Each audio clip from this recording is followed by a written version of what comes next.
recolección es un proceso continuo de recolección activa, análisis, interpretación y difusión de datos relacionados con la frecuencia, distribución de las infecciones que son de notificación obligatoria y otras que pueden ser según las necesidades de cada centro asistencial. Entonces, ¿qué es una infección asociada a la atención de salud o las comúnmente IAS? Es aquella que no está presente ni incubándose en el momento de la admisión, pero que se observa durante la estadía hospitalaria o al alta del paciente. Para e-salud, esta es la normativa vigente. La normativa vigente está en relación a la directiva 16, a la directiva 16 del 2016, ¿no? Entonces, acá establece claramente los procedimientos y las definiciones que se tiene que tener en esta vigilancia. Igualmente, en el 2022 se nos ha actualizado el Manual de Funcionamiento del Sistema de Vigilancia en Salud Pública, donde establece el personal y los objetivos que tienen que realizar en esta vigilancia. Entonces, nosotros tenemos un listado de servicios y de infecciones a vigilar. Como ustedes podrán apreciar, bueno, acá un poco el puntero, ¿no? Ya, entonces si ustedes podrán apreciar acá el listado de eventos, en este lado de acá tenemos el listado del ministerio con la norma técnica 163 del 2020, donde establece también los servicios y las IAS a vigilar con sus factores de riesgo. Por ejemplo, a diferencia de nosotros, tenemos acá que el factor de riesgo de catéter venoso periférico, nutrición parenteral y catéter para hemodiálisis son vigilados en el ministerio, pero no en e-salud. Otro servicio que no entra a la vigilancia en e-salud según normativa es traumatología con las prótesis de cadera y los accidentes punzocortantes, ¿no?, que se realizan en los diferentes servicios. También en relación a la normativa nuestra, que son los factores de riesgo seleccionados en servicios focalizados, nosotros tenemos una ampliación en lo que es la vigilancia en relación a lo que es cirugía cardiovascular, cirugía obstétrica, ¿no? Lo que es UCI neonatal con las enterocolitis necrotizantes, las meningitis, las oncefalitis y las conjuntivitis propiamente en el servicio de neonatología. Ahora, la vigilancia nos permite hacer una observación sistemática y mantenida en el tiempo de una enfermedad y sus factores de riesgo o los condicionantes de esta enfermedad. Esta observación, como su nombre lo dice, es en el tiempo. Eso significa que la enfermera de vigilancia tiene que subir diariamente a los servicios de hospitalización a evaluar paciente por paciente para identificar primero lo que son factores de riesgo y posteriormente lo que definir si es una infección intrahospitalaria o no. Esta vigilancia genera una información y esta información nos va a permitir o va a permitir a la gestión tomar acciones. Entonces, esto es una lámina del manual del ministerio, ¿no? Al cual en la normativa del ministerio, donde es muy similar al comportamiento de nosotros. Lineamientos de prevención y control de IAS. Entonces, nosotros en primer lugar tenemos que tener un sistema implementado y articulado de lo que es la vigilancia de infecciones intrahospitalarias y del programa de control y prevención de las mismas, ¿no? Tener un comité de un programa de control de infecciones que viene implementando prácticas de prevención y control, y eso lo tenemos en el hospital. También hacemos, como tercer componente, tenemos una efectiva y oportuna vigilancia epidemiológica, ¿no? También tenemos un laboratorio con una gran capacidad resolutiva. En cuanto al quinto punto, tenemos la farmacia, que uso adecuado de antisépticos, desinfectantes y medicamentos. Sexto punto, la limpieza y desinfección. Séptimo punto, el manejo adecuado de residuos sólidos. Todos estos puntos se entrelazan y concluyen en el programa de prevención y control de infecciones. Ahora, acá les he traído lo que nosotros hacemos diariamente en el quehacer diario en relación a este sistema de vigilancia. En primer lugar, para decirles que este sistema de vigilancia tiene dos componentes. La vigilancia propiamente dicha, que está a cargo de personal de enfermería, y el programa de control y prevención de las IAS, que también está a cargo de enfermería. Estos dos puntos se concluyen, se unen y cuentan con la asesoría del médico epidemiólogo del servicio. Entonces, ¿qué hace propiamente la enfermera de vigilancia de IAS? Lo que ya les manifestaba. Vigilancia a pacientes con factores de riesgo. Es decir, que todos los días suben a los diferentes servicios e identifican a los pacientes que tienen dispositivos invasivos permanentes, como la ventilación mecánica, catéter venoso central, catéter urinario permanente. Revisan los procedimientos de cirugía, tanto en pacientes hospitalizados, que sí, según normativa son las hernioplastías y las colecistectomías, ¿no? Y en el campo ambulatorio ven lo que son las cesáreas y las histerectomías. Pero nosotros en el hospital, este punto de lo que es procedimientos quirúrgicos lo hemos ampliado a lo que es trasplante renal, lo que es neurocirugía, lo que es traumatología, por la gran implicancia que tienen estos procedimientos en nuestros pacientes. También esta enfermera realiza la vigilancia de gérmenes multiresistentes, ¿no? En los pacientes hospitalizados. Diariamente realiza la vigilancia microbiológica y el uso de antibióticos. Implementa un mapeo microbiológico diario, ¿no? Entonces nosotros tenemos identificado en qué servicio, en qué área, en qué ambiente está un determinado germen. Una vez que la enfermera ha realizado esta vigilancia de factor de riesgo, también hace la vigilancia de IAS.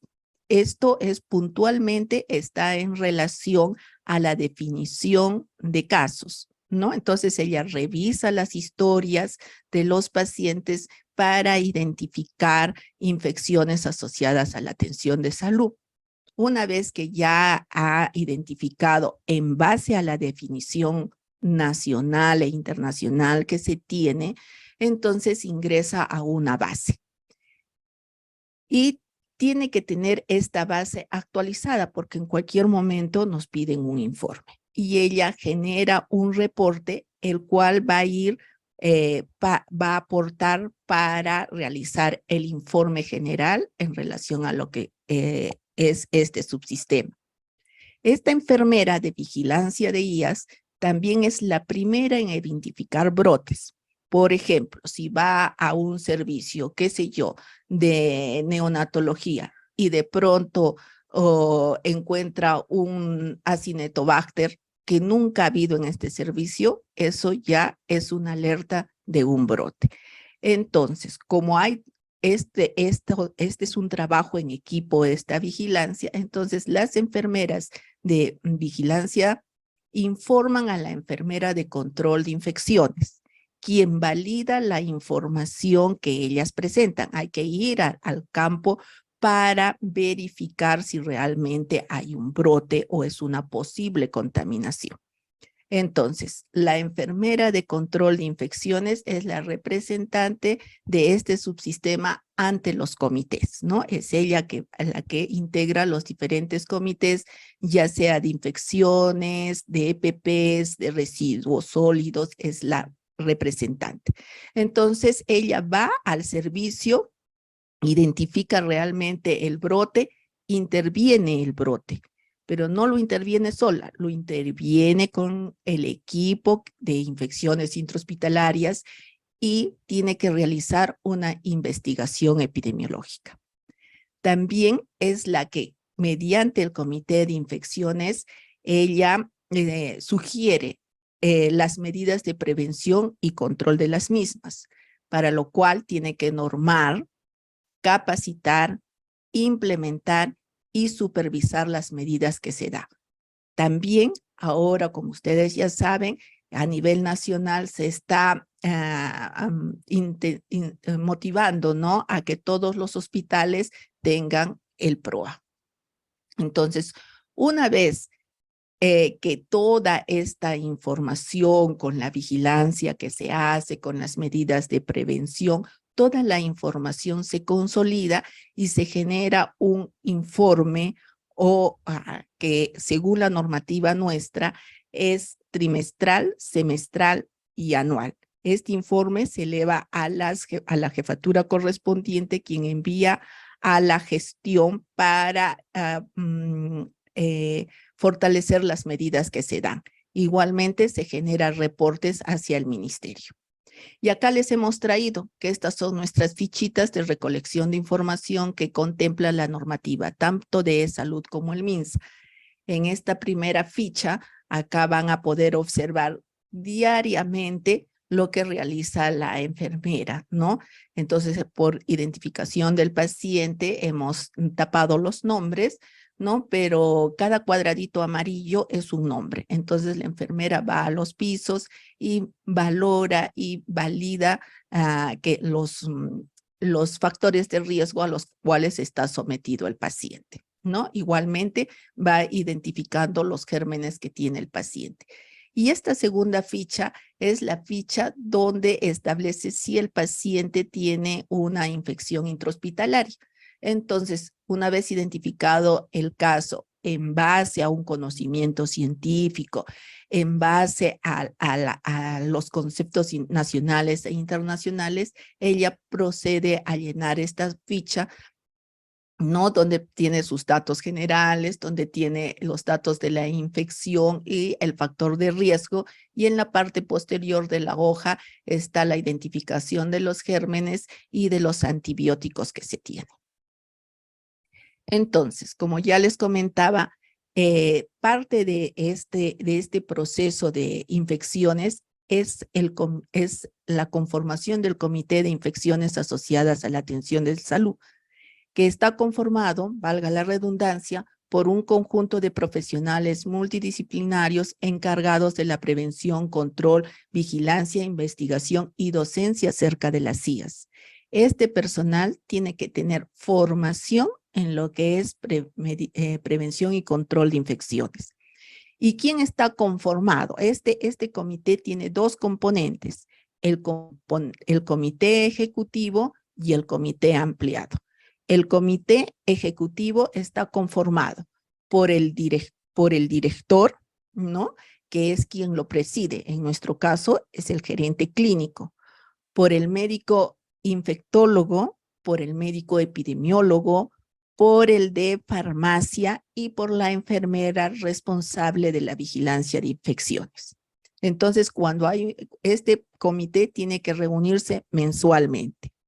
Cuando hay un problema o cuando se quiere dar a conocer los informes, ¿no?, se llama al comité ampliado. El comité ampliado está integrado por los jefes médicos de enfermería de todos los servicios del hospital, o se puede llamar a un servicio, a una jefatura específica para solucionar los problemas.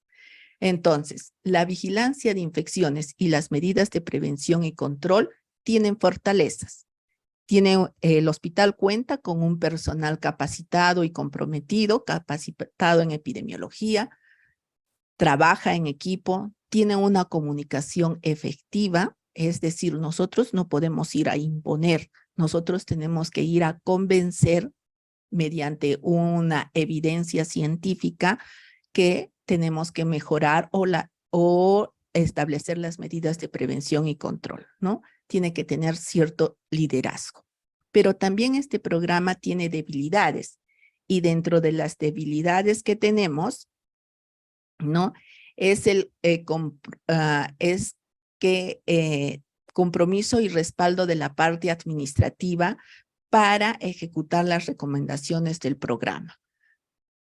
Falta de personal asistencial, ¿no? Material y equipo médico insuficiente y en desuso, infraestructura inadecuada, recursos económicos insuficientes. Todo esto genera problemas para ejecutar las medidas de prevención y control. Entonces, ¿cómo se adquiere una infección? Una infección se adquiere teniendo un agente y teniendo un huésped susceptible. Pero no es suficiente eso, tenemos que tener un mecanismo de transmisión. ¿Cómo llega el agente al huésped susceptible? Ahora, en relación a qué factores tenemos en las IAS, nosotros tenemos 3 factores: el paciente, el ambiente y las prácticas de atención. Entonces, ¿el paciente es un factor importante? Sí. ¿Es modificable? No, porque el paciente puede ser un paciente inmunosuprimido, puede tener edad extrema, puede tener comorbilidad. Entonces, no podemos modificar al paciente de cómo nos llega al hospital. El ambiente. Hace mucho tiempo atrás el ambiente no era muy importante, ¿no? Porque nosotros decíamos los gérmenes no vuelan hacia el paciente. Pero ahora, en estos tiempos, sí es importante el ambiente y también es modificable porque nosotros hemos mejorado o tenemos ya base científica en lo que es limpieza y desinfección hospitalaria. Y las prácticas de atención son importantes, sí, porque es como vamos a atender a nuestro paciente. Si nosotros cumplimos nuestros protocolos, nuestras técnicas asépticas, entonces vamos a tener buenas prácticas de atención, pero si no lo tenemos, también podemos modificarlas. Todos estos factores influyen en, si no lo hacemos bien, en que un paciente puede tener una infección asociada a la atención de salud. Entonces, ¿qué factores tenemos en relación a la atención de salud? Los procedimientos diagnósticos o terapéuticos. Perdón. Mucho procedimiento invasivo. El paciente está con sondas, con catéter, perdón. El nivel de complejidad del paciente y las prácticas locales que tenemos.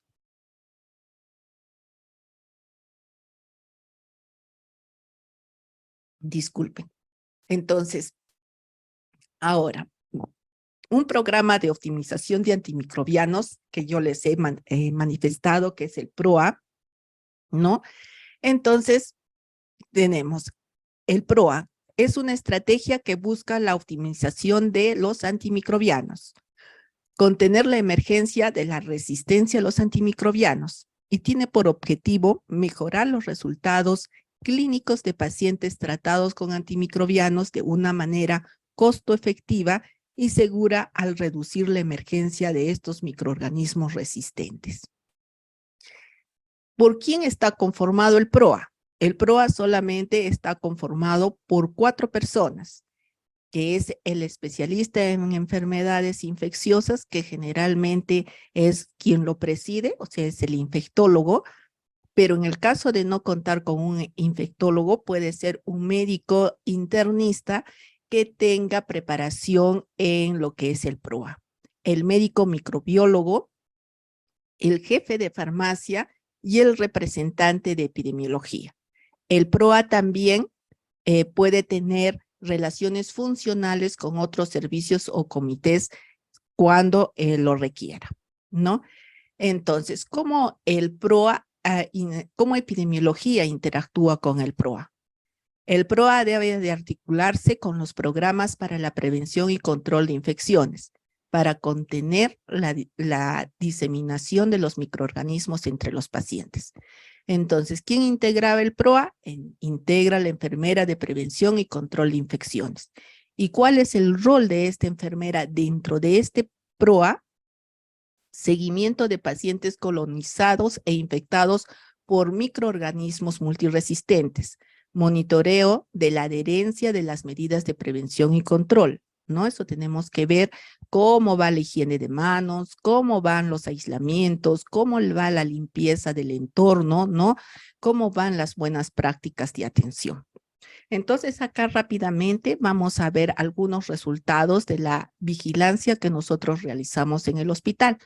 Entonces, acá tenemos el comportamiento de infecciones hasta septiembre de este año, ¿no? Entonces, nosotros hemos tenido que ampliar la vigilancia, porque estos servicios que están bajo vigilancia representan el 47% de las infecciones en nuestro hospital, pero también tenemos servicios donde se hacen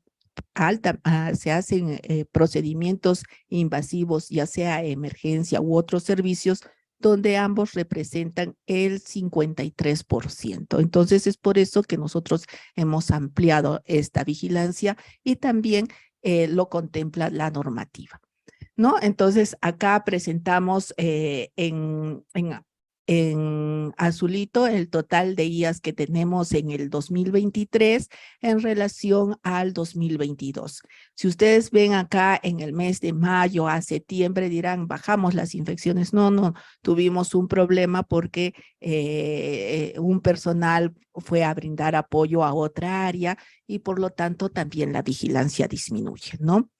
En cuanto al comportamiento, acá podemos ver una vigilancia limitada, que se observa claramente la disminución, sobre todo en otros servicios que se implementó esta vigilancia. En relación al sexo, se observa que el 59% de los casos estuvieron representados en el sexo masculino en relación al 41% en el sexo femenino. En cuanto a la edad, ustedes ven que los menores de 4 años son los que mayor casos tienen porque tuvimos problemas en los servicios pediátricos, ¿no? Y el otro grupo más afectado es el de 70 a 74 años. Acá ustedes pueden ver todos los servicios que están bajo vigilancia y miren, si nosotros dejamos de vigilar los servicios que hemos ampliado, solamente nos quedaríamos con las barritas naranjitas, ¿no? Ahora, en cuanto al total de IAS, también al tipo de IAS, también nosotros tenemos que nuestro gran problema, que no escapamos a la realidad nacional, local, nacional e internacional, son las neumonías intrahospitalarias, ¿no? Que no todas están relacionadas a lo que es ventilación mecánica, pero tenemos un gran número que se asocia tanto a la estancia como a otros procedimientos, las ITUS y las ITS, que lo contempla la literatura internacional. Esto es una tablita que lo estamos presentando en todas las charlas, un poco para concientizar al personal de salud en general, no solamente para las enfermeras, sino para médicos, técnicos, obstetras, odontólogos, de cuánto viven los gérmenes hospitalarios en las superficies ambientales. Entonces, por ejemplo, miren, el Acinetobacter dura 3 días a 5 meses, la Klebsiella 2 horas hasta 30 meses, el Estafilococo aureus resistente meticilino, que es el MARSA que nosotros conocemos, mayor a 90 días en tela hasta 7 meses en superficie. La Pseudomonas, 6 horas a 16 meses y en superficies secas 5 semanas. Sabemos que la Pseudomonas vive en un ambiente húmedo. El enterococo resistente a vancomicina, el BRE, 5 días y 4 meses en zonas secas, ¿no? Gracias a Dios no tenemos Clostridium difficile, no tenemos, en ESALU no tenemos, también tenemos conocimiento que en el ministerio no se tiene este bicho, pero estos 5 bichos primeros sí los tenemos, ¿no? Tanto en MINSA como en ESALU, y eso son gérmenes que están bajo vigilancia internacional. ¿Por qué? Por la resistencia antimicrobiana que se presenta. Entonces, acá también les hemos traído el total de gérmenes con cultivo. Entonces, miren, nuestro primer problema es el Acinetobacter, el MRSA, la Pseudomonas, KPC, L. coli, pero también nos tiene gran preocupación los gérmenes, una KPC resistente a colistina, ¿no? El gran número de gérmenes que ya tenemos resistencia a la colistina. Y la presencia también del BRE, que es otro germen que ha aparecido después, antes de la pandemia y que durante la pandemia se ha incrementado. Esto es otro producto de la vigilancia de infecciones en el nacional. Y nosotros tenemos este monitoreo. Se recuerdan que les dije que la enfermera de vigilancia no solamente hace el monitoreo de gérmenes hospitalarios, sino también de antibióticos. Pues acá está. Entonces la enfermera por paciente y por día va viendo cuántos antibióticos, cuántos días ha usado el paciente. Y acá tenemos cuántos, por ejemplo, el meropenem, días en uso 2.174. ¿Cuántos frascos se usaron en esos 2.174 días? 11.070 frascos, ¿no? Entonces, esta es una información que se va a ir afinando para el próximo año para ya trabajarlo con el PROA. Y acá este es otro pinino que nosotras estamos realizando, que es el costo hospitalario por antibiótico y por estancia hospitalaria. Miren cuánto nos cuesta un paciente que está infectado con una neumonía intrahospitalaria, que tiene una KPC, una Pseudomonas, un estafilococo aureus. Miren, solamente en antibióticos nos cuesta 4.800 soles, ¿no? Contando la estancia hospitalaria, que son 63 días, nos suma un 50.371 días. Pero miren acá lo curioso, este paciente no tiene ninguna infección hospitalaria, nos suma un gasto entre estancia y solo antibióticos 14.135. Pero si este paciente no tiene ninguna infección intrahospitalaria, porque el paciente ingresa por una hemorragia gastrointestinal, miren, el paciente ingresa y tiene vancomicina, meropenem, imipinem, ciprofloxacino.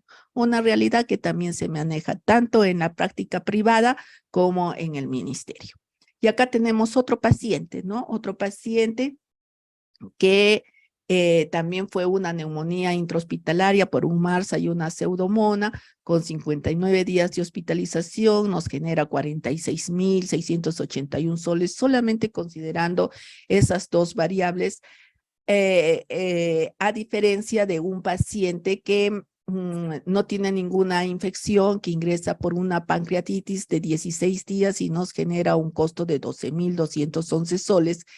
Pero también tenemos, miren, los antibióticos que recibe, ¿no? Desde el saque, meropenem, vancomicina. Si nosotros este costo del primer paciente con neumonía que asciende a 51.357 soles, lo multiplicamos solamente por 600 pacientes con infecciones, miren cuánto nos sale, 30.814.450 soles, solamente en esos pacientes y con esos dos rubros.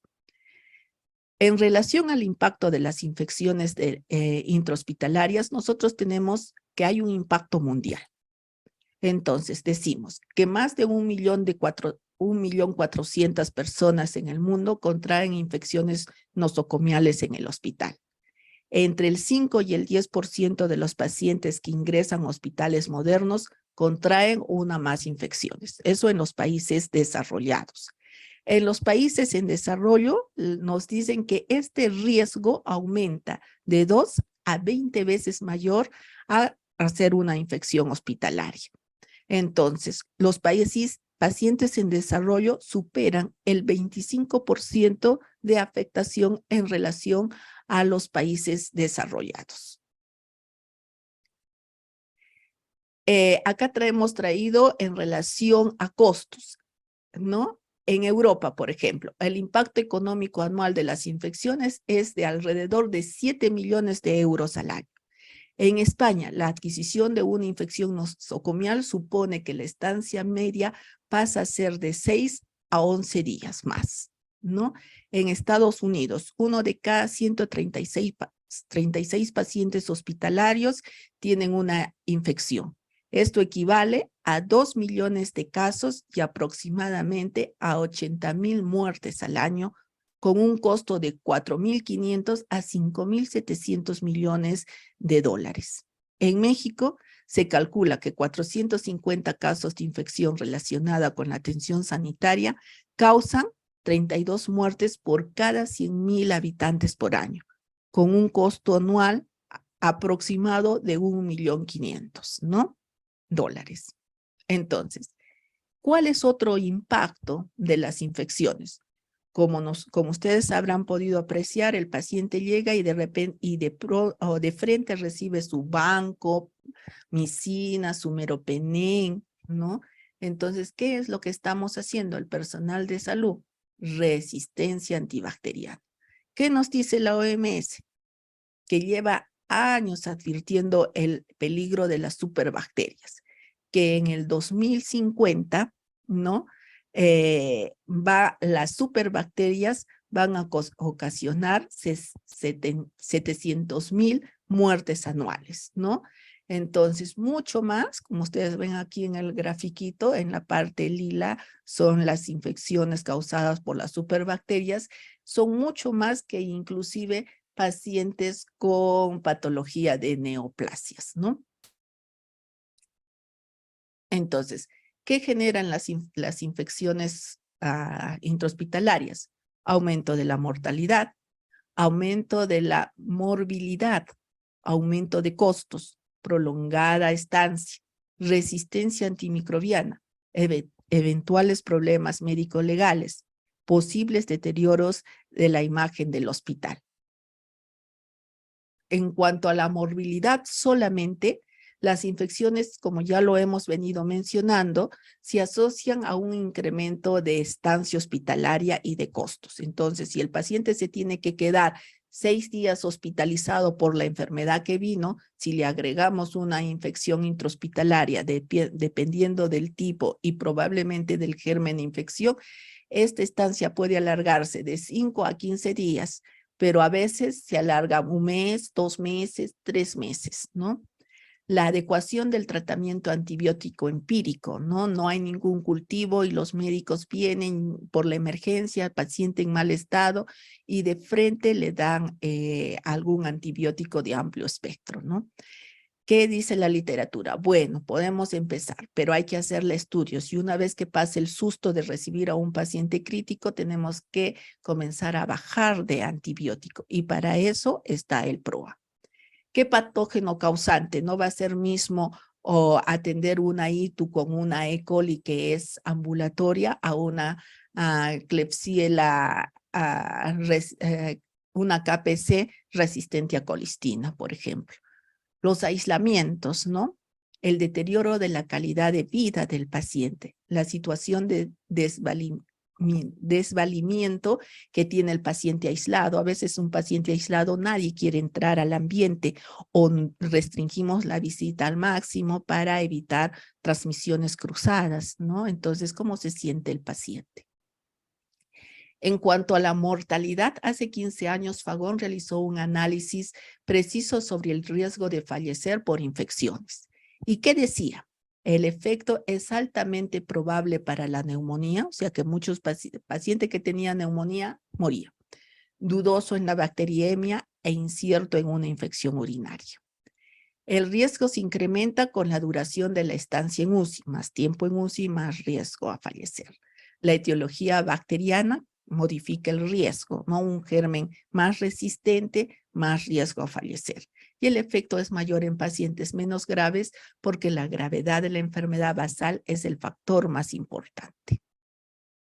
Acá traemos un estudio del Hospital Almanzor donde hace una muestra que la mortalidad atribuible a infecciones varía entre 14 a 21%. Presentó una tendencia en aumento en los años de estudio que fueron del 2013 al 2015, miren, de 15 a 17 a 18%. ¿No? Si nosotros tomemos el promedio de mortalidad en este periodo de estudio, ¿no es cierto? Y lo extrapolamos a nivel nacional, podríamos deducir que 4.137 muertes fueron atribuidas a infecciones en el Perú. Entonces, ¿qué impacto tienen las IAS en los centros asistenciales? Lógicamente, aislamiento y pacientes. Un paciente con un germen multiresistente, tenemos que aislarlo. ¿Eso qué indica? Tener más disponibilidad de camas, ¿no? A veces los aislamos por cohortes. No contamos con habitaciones solas, pero a veces tenemos que aislarlo en una habitación solo al paciente, ¿no? Recursos, necesitamos personal exclusivo para la atención para esta corte de pacientes, material, incremento de material, porque el material también tiene que ser exclusivo, ¿no? Y como ya les decía, el personal debe de ser exclusivo también para la atención de pacientes aislados por gérmenes resistentes. La prolongación de la estancia. Un paciente que debe de irse máximo al 5.º día de hospitalizado, pues se queda hasta meses porque se infectó.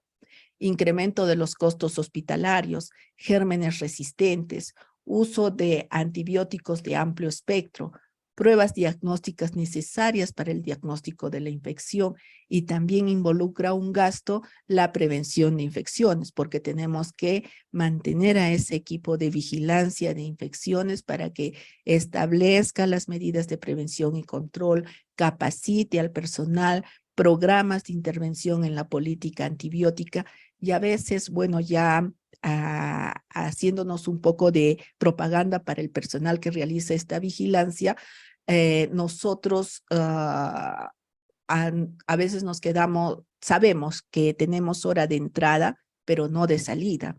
Nosotros no tenemos derecho a horas extras, no hacemos guardias, ¿no? Entonces, pero si hay un brote, pues tenemos que quedarnos para establecer las medidas de prevención. Entonces, en relación al impacto de las IAS en el paciente, tenemos 3 impactos. Desde el punto de vista humano, tenemos un daño físico y psicológico del paciente durante su complicación. La disponibilidad que reduce la calidad de vida por las secuelas irreversibles a veces que tiene el paciente o funcionales. El sufrimiento del paciente, ¿no? La pérdida de vida, ¿no? El paciente puede fallecer. El daño psicológico por el dolor de la familia y amistades. Costos de desplazamiento de su familia y cuidadores. En relación a un impacto social en el paciente, vemos que hay una afección personal y a la familia del paciente infectado, económica, psicológica y social, ya como núcleo familiar. Gastos de la sociedad que correspondieran a otra actividad útil, ¿no? El paciente no va a poder trabajar, no va a generar ingresos para su casa. Puede generar procesos legales de acusaciones y otros litigios a la institución o al personal. Y pérdida del prestigio del personal de salud y de las instituciones involucradas, ¿no? Imagínense qué pena trabajar en un hospital donde los pacientes digan no vayas ahí porque hay muchas infecciones o el personal no es bueno, te infecta, ¿no? Entonces hay pérdida de prestigio. En cuanto al impacto económico del paciente, aumentan los costos hospitalarios. Si es un paciente que tiene que pagar su hospitalización, ¿se imaginan a cuánto asciende este costo? Pérdida de trabajo. Ustedes saben cómo están las condiciones tan inestables en nuestro país y a veces con largas hospitalizaciones, porque después sale de la hospitalización y no sale a trabajar. El paciente tiene que tener un descanso en casa, entonces puede perder el trabajo, pérdida de salario e ingresos familiares del afectado, ¿no? Días no trabajados, el peritaje, la jubilación, todo cuenta, todo suma. Utilización de recursos materiales y humano calificado en el distribuyimiento de otras actividades de la salud. ¿Qué estrategias tenemos? Ya terminando. Entonces, la OMS establece medidas de control y prevención. Tanto acá hemos tenido un error, es higiene de manos e higiene hospitalaria. Promueve la higiene de manos como un pilar fundamental para el control y prevención de IAS. todos los hospitales trabajamos en este punto. Y también tiene un borrador avanzado sobre las acciones de higiene en la atención sanitaria de acuerdo a un lema. Una atención limpia es una atención más segura. Bueno, nosotros en el hospital el viernes y sábado hicimos una campaña de hospital limpio, sumados a la iniciativa de un grupo de hospitales que vienen motivando la higiene hospitalaria como una medida también fundamental para el control de infecciones. Esperamos que la OMS ya este borrador lo ponga en limpio y contemos con un día al igual que la higiene de manos. Estas medidas están dirigidas a todo el personal de salud para la prevención y control de infecciones nosocomiales, así como a los pacientes y al conjunto de familiares en sí. ¿Qué resultados de la vigilancia y del programa de control de infecciones tenemos? En nuestro hospital, fortalecido tanto la vigilancia como el monitoreo de factor de riesgo. Las medidas de prevención y control en los servicios de hospitalización se vienen realizando con las coordinaciones de las jefaturas médicas, de enfermería y del personal asistencial. Tenemos un plan de contingencia ante enterobacterias resistentes a carbapenémicos. Hemos intervenido en brotes hospitalarios. Venimos capacitando al personal de salud, a pesar que a veces pueda haber cierta resistencia, ¿no? Pero lo venimos haciendo a los residentes, asimismo a residentes e internos. Monitoreo de higiene hospitalaria con una técnica de luminiscencia en diversos servicios del hospital. Campañas de motivación de higiene de manos como pilar fundamental en el control de infecciones. Entonces acá estamos aplicando la técnica de luminiscencia en nuestra campañita de hospital limpio que les cuento. Este es el luminómetro que utiliza unos hisopos para el sistema de monitoreo de higiene de superficies, ¿no? Estas pruebas se basan en la medición de adenosín trifosfato o el ATP presente en todas las células de origen animal, vegetal y microorganismos. La detección del ATP indica contaminación. Cuando el ATP reacciona con el complejo luciferin-luciferasa, que es una enzima que tienen las bacterias, genera una reacción que emite luz. Y el luminómetro mide esta cantidad de luz, ¿no? Y provee información cuantificada en unidades relativas de luz. Entonces, acá les hemos traído algunos ejemplos de lo que fueron nuestros pininos en la aplicación de técnica de bioluminiscencia. Y miren, nosotros la manguera de aspiración se cambió, por ejemplo, los soportes de los sueros no estaban muy bien limpios, no los limpiamos y bajamos a una cantidad óptima, no el colchón del paciente. Entonces, esto nos permite a nosotros identificar los puntos flacos en la limpieza y desinfección del ambiente.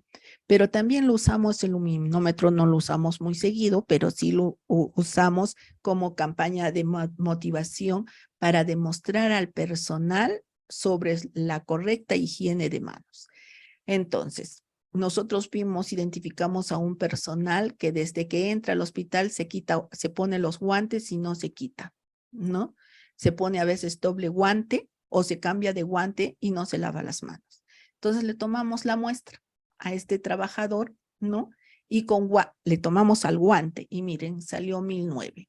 Le hicimos retirar el guante y nos salió 1045, o sea, una falsa protección. Luego lo hicimos lavarse las manos con la técnica, que tuvo que ser una técnica supervisada porque no tenía buen hábito de higiene de manos, y bajamos a 400. Entonces sabemos que el personal médico es el más reacio en la higiene de manos, pero los venimos motivando, ¿no? Entonces miren, de 18,000 bajó a 4,000 y de 4,000 bajó a 1,000. ¿No? Entonces igual, las manos de las enfermeras, nosotros tenemos mejor hábitos de higiene de manos, de 1,000 bajó a 84, y la mano del residente de 1,000 bajó a 200, ¿no? El corte es de 250 en la técnica de luminiscencia. Y acá tenemos un pilotito que hicimos donde el monitoreo de manos obtuvimos que el 52% tienen adherencia a la higiene de manos. Entonces, ¿qué estrategias de acción tenemos? Concientizar al personal de salud sobre el impacto que generan las infecciones intrahospitalarias. Como ya les decíamos, nosotros no podemos imponer, tenemos que convencerlos. 1, 2, 3, 1000 veces la misma charla, el mismo episodio, hasta que el personal tenga conciencia y asuma las medidas de control y prevención de infecciones. Entre el 30 y 70% de las IAS son evitables, ¿no? Entonces, podemos hacer algo para que nuestros pacientes no se infecten. Desarrollar un programa de prevención y control de las infecciones. Fortalecer el laboratorio de microbiología, ¿no? Con nuevos procedimientos, nuevas técnicas para identificar mejor los gérmenes hospitalarios. Estrategias de uso de antimicrobianos. Acá tenemos el PROA. Apoyar con recursos materiales, equipos, instrumental, ropa hospitalaria. Si no tenemos personal, y no tenemos equipos, si no tenemos material, vamos a tener más dificultades en establecer nuestras medidas de prevención, pero eso no significa que no hagamos. Con lo que tenemos que ir implementando poco a poco. Capacitación al personal, a todo el personal. Aquí no hay médicos, no hay enfermeras, todos somos parte del equipo, desde el personal de limpieza, incluido el de vigilancia, hasta el gerente de nuestra red. Desinfección y esterilización adecuada de los equipos, y ahora en lo que venimos trabajando en fortalecer la higiene hospitalaria, ¿no? Y acá les traigo algunas fotitos de nuestra última campaña que hemos hecho, Hospital Limpio. Acá está todo el equipo de epidemiología, está Leid, está Paola, está la doctora Amparo, y este es el equipo, ¿no? Siempre agradeciéndoles porque este trabajo y esta información que se da es fruto de este trabajo en equipo. Así que desde ya, mil gracias a la doctora Amparo Villanueva por siempre estar presente y asesorándonos con nosotros, acompañándonos en toda actividad, y por el trabajo realizado a la licenciada Paola Cucho, a la licenciada Leid Guamani y a quien les habla. Agradezco la atención a todos ustedes y quedo para las preguntas respectivas con este pensamiento de Florencia Nightingale. Puede parecer un principio extraño enunciar como primer requisito en un hospital que no se le debe hacer daño al enfermo. Muchas gracias.